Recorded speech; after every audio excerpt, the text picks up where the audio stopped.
Ho, ho, ho. Merry Christmas. Wait, it's not December? Son of a...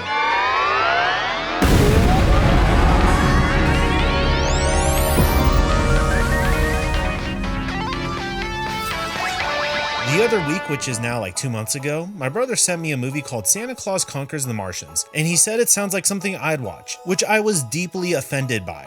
So I watched the movie. Santa Claus Conquers the Martians is about Santa Claus as he annihilates the alien race. Well, not quite. Actually, it's about Santa giving up presents to Martian kids because they are sad. And that's pretty much it. This movie is not very good. It's actually featured on the 100 most amusingly bad movies ever made in the official Razzies Movie Guide and the 50 worst films of all time. The movie looks cheap, feels cheap, is cheap. Made in 4 days for $200,000, this movie is just bleh. This film reached a little more popularity in 1988 when Mystery Science Theater covered it, but you still need to dig a little deep to find this thing. Also, it's not good when similar films include Kazam, Baby Geniuses, and Emoji Movie. But this film has Santa, so let's get to it.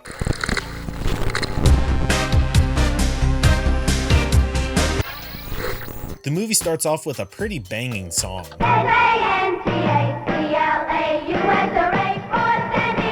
A news reporter is at the North Pole ready to interview Santa. At this very moment, KID-TV has standing by a television crew at Santa Claus Workshop. So the entire world knows that he's real. Cool. But apparently this reporter isn't allowed in right now, which is fine because it isn't that cold. The temperature is 91 degrees below zero. Ooh, it's cold up here.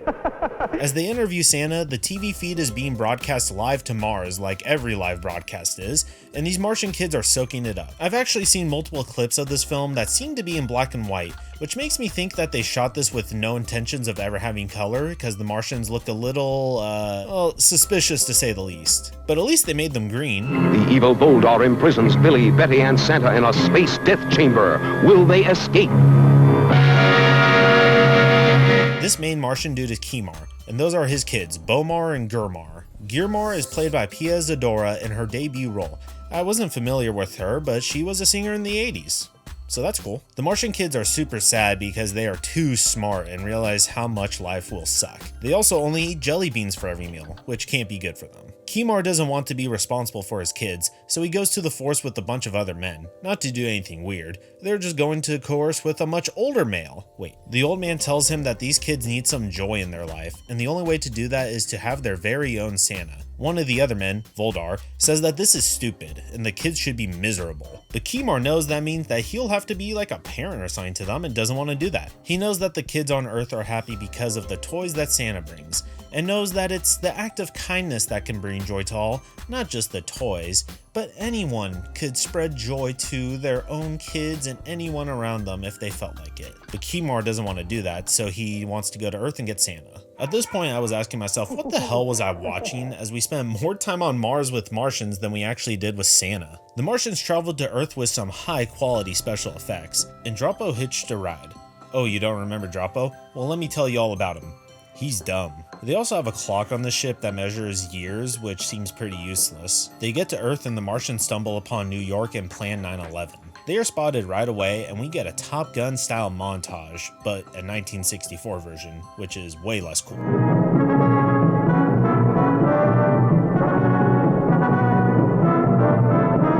We are then suddenly following these new character siblings, Billy and Betty. They're just chilling in this very real forest when the Martians come up and kidnap them because Voldar doesn't want any witnesses. And these kids are just very chill with meeting these Martians. What are those funny things sticking out of your head? Those are our antenna.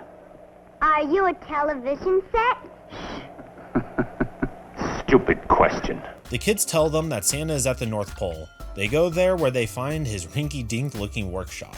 And by the way, I also just realized, I've looked at this clock a bit longer and I just realized how stupid it is. What happens after it does a full revolution? Is it 1964 again? Do they replace these clocks every 16 years? Before my brain exploded from trying to figure that out, I was distracted by this amazing kid acting. Why did you do that? If this ship ever leaves Earth, I'll have the whole U.S. Space Force after them. Come on. The ship lands at the North Pole and the kids are able to get off before the Martians because apparently no one's watching these kids. Besides Voldar, who is really obsessed with killing these kids. Like, that's literally all this guy wants to do is just kill these kids. They overheard our plans. At this very moment, they're on their way to Santa Claus to warn him. As Billy describes the obvious. Betty, look! It's Voldar! He's the mean one. The one who doesn't like us. We get the best scene in the film, where Billy and Betty stumble upon a very real looking polar bear that is definitely real. The parent guide even talks about how frightening the scene is because of how realistic this bear is. And definitely not a man in a suit. He swipes at them a few times and then just dips out. All of a sudden, the robot from that one SpongeBob episode pops up with very weird nipples. The kids are captured by the robot, but won't kill them because Kimar is in control of the robot. I set Torg's control so he will obey only me. They get to Santa's workshop and send the robot in to kidnap Santa, but he just says like, oh, you're a pretty cool looking toy, and now apparently the robot's just a toy. They even say it, he's just a toy now. Forget it, Kimar. Rigner was right. He's nothing but a toy now. Even though like 2 minutes ago they said that Kimar was in control and that this robot's like very sophisticated, it's just a useless toy now and Kimar has no control over it because Santa's like, oh, you're a cool looking toy.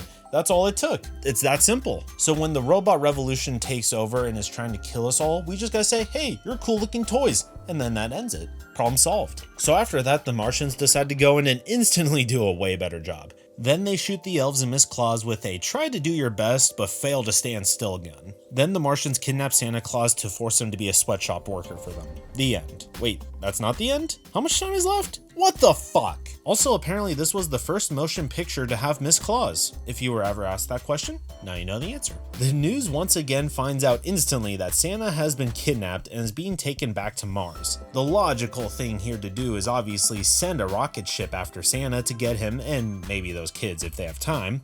And also, if you were wondering, this film was made 5 years before the US landed on the moon, but they are very confident that they can chase down Santa in a rocket going to Mars. According to my extensive research at Google University, it would take about 15 months to get to Mars. It can be done in 245 days on orbit staging, as you should obviously know, so by the time they get Santa and travel back, 2.5 years will pass. They'll miss a couple Christmases, I guess, and get back in like June. But guess what? It's worth it because, you know, we still want free gifts. We're not giving that up. Also, I don't know if they ever send a ship after Santa. We never continue this storyline after this. While the kids freak out about never seeing their parents again, Santa seems pretty excited to go to Mars. Oh, boulder dash and a fiddle-dee-dee, Billy boy. Everybody knows where Santa lives.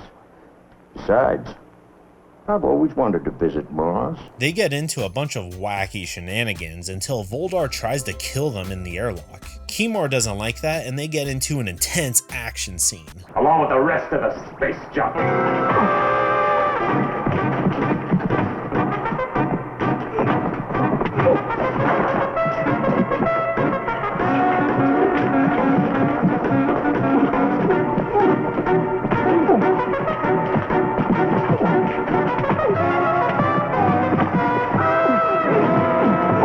After the airlock opens, they thought Santa and the kids died, but turns out they didn't die because there was an open vent or something in there, which is pretty much like a chimney. Or they disjointed their bodies and jammed themselves in the pipe. Then they land on Mars and they maniacally laugh.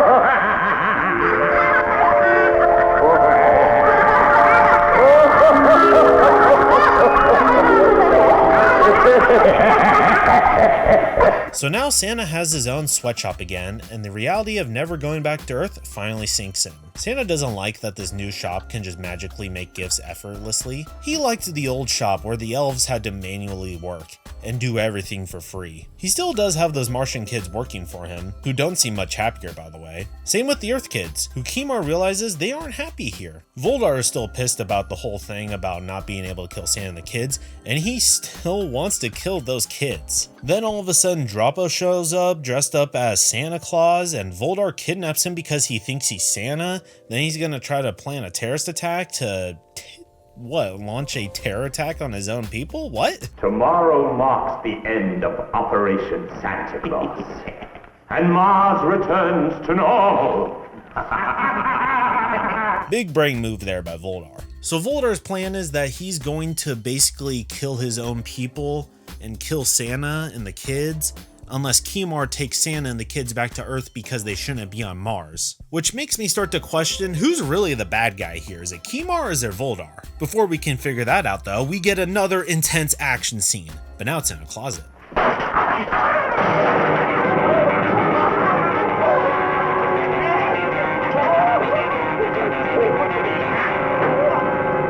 We then get a G-rated Home Alone sequence where these technologically advanced aliens are taken down by bubbles. Just bubbles. You're going to relax permanently.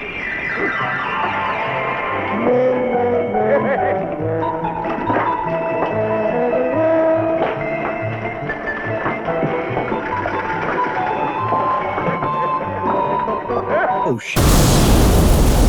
Because of ancient rules of Martian fighting, they take Santa and the kids home, who presumably got home like 5 years later, were presumed dead, and everyone didn't have Christmas for a long time and gave up faith in Santa, and the movie ends. But not before we get that banger one more time.